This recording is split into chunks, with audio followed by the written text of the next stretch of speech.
I would like to, for a moment, ask you some questions about the economics of job getting in terms of the blacks versus the whites. The statistics I was able to pull together indicate that at the present time, white males make $17,427 on an average basis for the year.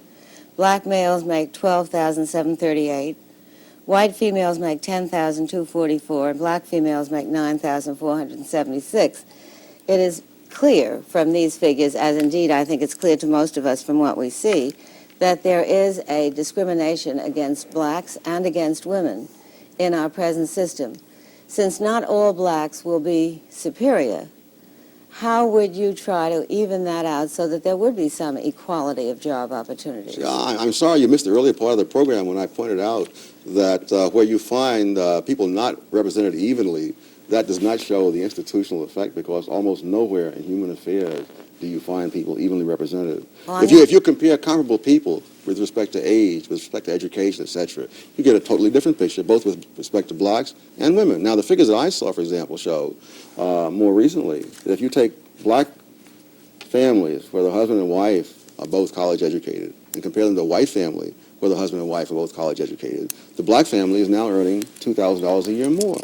The problem is that very few blacks fall in that category. That when you compare category for category, then we're talking about getting people a decent education. I'm saying that you cannot say that numbers collected at the employer's place of business reflect simply the employer's policies. Those numbers reflect underlying conditions in the whole society, just as numbers collected at a hospital do not show you that the people are sick because they're in the hospital.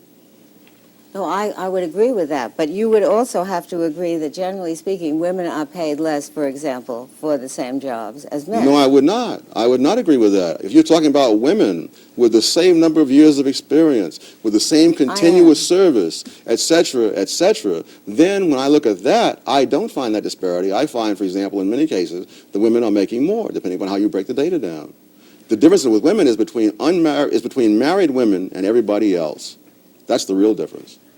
Well, even as to single women, the Census Bureau statistics, the most recent ones I could find, 1978, say that single men are earning $11,100 and single women are earning $9,300. Yes, I love the word single that is used. When I did my study, I didn't use single, I used never married.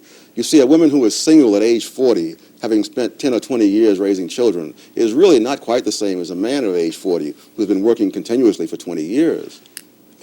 And the differential she cited is not that great, so it could easily be accounted for by the Yes, because when I break them down the other way, I did this for the academic world, and there I found the women who are never married, which is the term the way I take it, they were earning more than the men. And similarly, when the government did data some years ago on women who had been working continuously since high school into their 30s, there you found that they were making slightly more than men of the same description. So the difference is between married women and everybody else.